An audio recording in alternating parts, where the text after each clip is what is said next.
Good evening everyone, thank you for being there and welcome to episode 6 of Family Trees Talk, the podcast for the genealogists with too much time on their hands. You may remember at the end of the last podcast I said this one should have a New Year feeling to it. Well, since it's the holiday season, I thought that we could devote this episode to a little bit of fun. We're going to play with lists of names. Oh, I knew you'd be excited. Talk with Malcolm Noble. Now we're told that we must start our research with recent generations and work back step by step. And in no way am I suggesting that we should forsake that integrity. But you know, sometimes we do need a bit of a break from that discipline. For example, when we look at lists of names, the crew of HMS Victory at Trafalgar, the conspirators in the Gunpowder Plot, the heroes at Rorke's Drift, the passengers on the Titanic, or the roll call of the Charge of the Light Brigade, we might wonder if there's a way we can attach those names to our family tree. Now let me say from the outset, if you take up this challenge you're in for a great deal of wasted time. But this is no more than a project on the side, it's not your main research, and hey, isn't this podcast for genealogists with too much time on their hands? So, what are the chances? Well, now, it may seem strange, but it is often more difficult to find a connection with a recent list rather than an ancient one. You may find an interesting surname on the Victory's manifest, but by Victorian times there were many people with even the less common surnames, so it can be something of a needle in a haystack. And with medieval lists, for example, there were fewer people with your own surname, and of course the further we go back, the more ancestors you have to call upon. The odds improve. Yes, the sources are few in number, but then the people who were listed on these old lists likely came from prominent families who were documented in different sources. We're told that most people with an English heritage are likely to be descended from one of Edward III's great-grandchildren. I've yet to solve that one myself, but idle meandering has turned up a very remote connection with William Shakespeare, a closer relationship with a warrior at the Battle of Agincourt, a soldier who died on the first day of the Somme, and I have been working for far too many years on a very tenuous link to Dick Turpin. So I'm tempted to promise you success, but instead of that I'll promise you wasted time, but it is by no means a forlorn hope. Now, before we go any further, I need to lodge that warning which I include in all my podcasts. I am neither a professional nor an expert. I'm an enthusiast, like you, who has spent more than 50 years digging up his family tree. And these podcasts are really no more than me sharing with you some of the lessons that I've learned during those years. Gosh, 50 years, has it really been that long? So how do we go about it? The first step, often overlooked, is to verify the list of names. It is the same subject covered by alternatives lists. Don't be surprised if you come up with plenty of doubts and scepticism, and you may decide that you're researching a connection with the list rather than the historical events behind it. But that makes the ride no less fun. Nevertheless, have a good look round. After all, the more alternative lists you find, the more surnames will crop up. I can hear the committed historians yearning to complain, but remember, this is the less serious side of our genealogical undertakings. Collect as much vital information as you can. Do only as much background reading as you wish, but see if you can identify the person's name and home parish, or their college, or regiment, or even their family. As always, you're looking for hooks on which you can pin further research. Having focused on your possible celebrity, the good news, at least initially, is that other researchers have probably trod the ground before you. For historical events, there is often a research support group, and it is worth looking at the family histories which have already been published.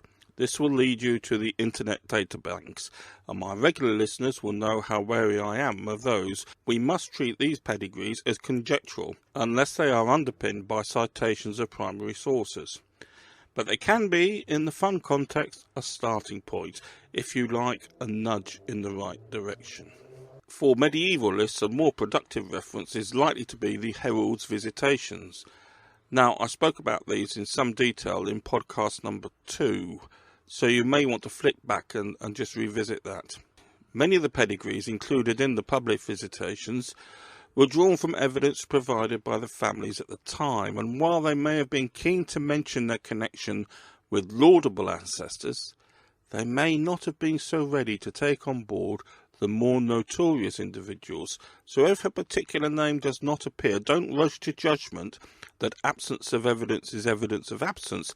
Be dogged, but proceed with caution. Okay, let's have 20 seconds of music before we look at 2 particular lists as examples.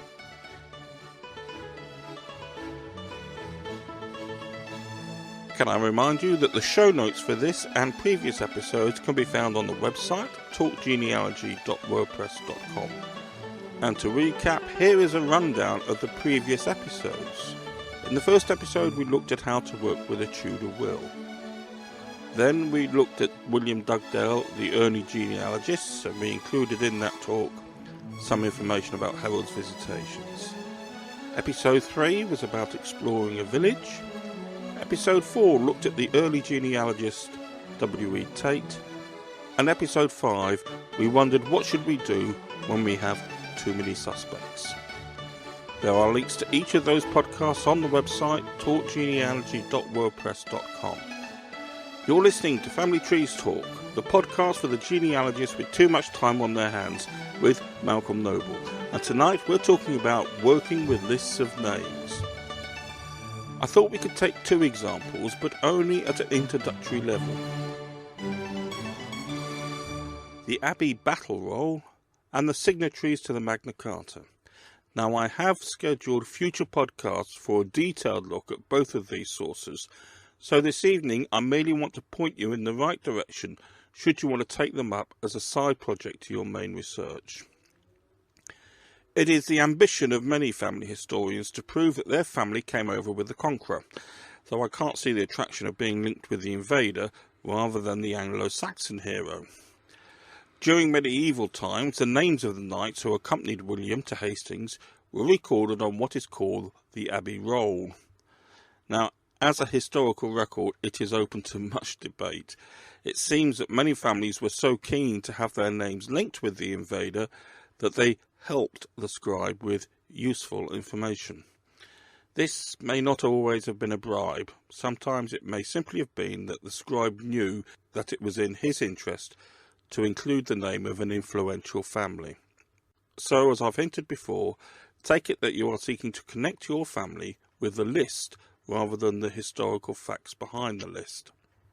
The promising factor is that the knights who supported William were rewarded, either with honours, and you should find evidence of that, or rights over lands.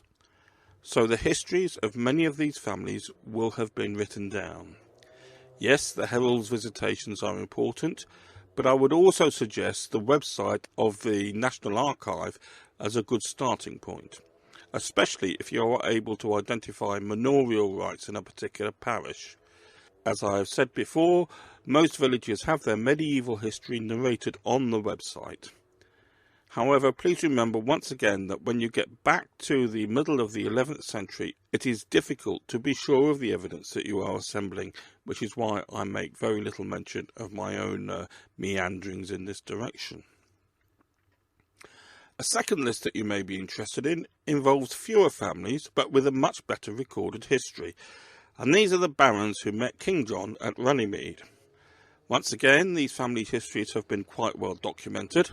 Over the years, I've found myself coming back again and again to the appendix in Lorc Lowry's published genealogy relating to Carolina and Virginia.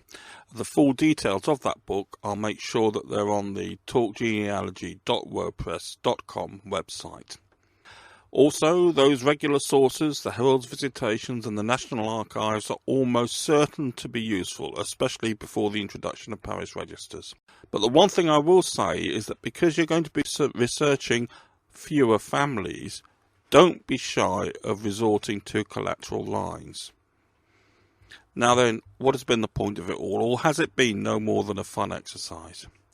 I'm sure that once you've established a family link with an important event in history, your background reading will not only accelerate, but it will become more ferret-like.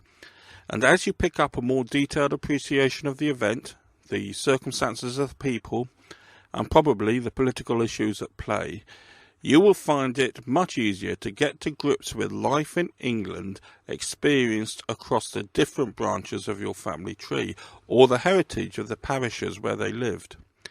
If nothing more, you'll be listening to the same stories that they will have been talking about. So we can see that if you take time off from your disciplined genealogical work, the whole will benefit. As I've said, we'll be looking in much greater detail at these two examples in future episodes of Family Trees Talk. In the meantime, I want to wish you good luck with your work, and don't forget to have fun. Thank you for listening to episode 6 of Family Trees Talk. Please get in touch if you have any thoughts or comments, or a family history story that you'd like to tell. talkgenealogy.wordpress.com is the website for the show notes relating to tonight's episode. The next episode will be posted at 7:30 p.m. UK time on the 3rd of February. My thanks to Freeze Effects for the music, Emily Brooks for her voiceover, and thank you for listening. Good night and God bless.